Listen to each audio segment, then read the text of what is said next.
તમને ક્યારે એવું ફીલ થયું કે ચલો હવે લોકોને આ સમજ આવી છે કે મેદસ્વીતાને દૂર કરી શકાય છે? એવું જરૂરી નથી કે ભગવાને જે આપ્યું અથવા તો ભગવાને નથી આપ્યું, પણ તમે પોતે તમારી લાઈફસ્ટાઈલના કારણે જે તમારું બોડી ખરાબ કર્યું છે એને સુધારવા માટે હવે ડોક્ટર્સ પણ છે, સર્જરીથી તમે એ ફેટ ને બધું રિડ્યુસ કરી શકો છો. તો તમને એવું ક્યારે લાગ્યું કે હા હવે લોકોમાં અવેરનેસ છે અને લોકો આ વસ્તુને ચૂઝ કરી રહ્યા છે?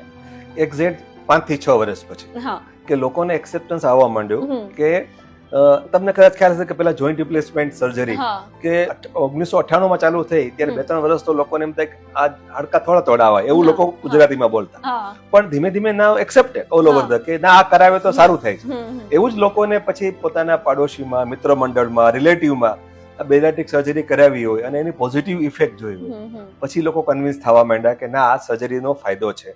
અને આ સર્જરી ડોક્ટર તો જ એડવાઇસ કરે છે કે તમારામાં કઈ તમારા જે આંતરડા છે, હોજરી છે, એમાં મેટાબોલિક પ્રોબ્લેમ છે, હોર્મોનનો પ્રોબ્લેમ છે હમ. અને આ સર્જરી એને કરેક્ટ કરે છે. હમ. પોઝિટિવ ઇફેક્ટ ઘણી બધી છે. હમ, હમ. સાઈડ ઇફેક્ટ નથી એવું નહીં કહું, કારણ કે દરેક સર્જરી સાઈડ ઇફેક્ટ હોય માઇનર, હમ, હમ. પણ બહુ ઓછી સાઈડ ઇફેક્ટ છે, સામે પોઝિટિવ ઇફેક્ટ બહુ વધારે છે.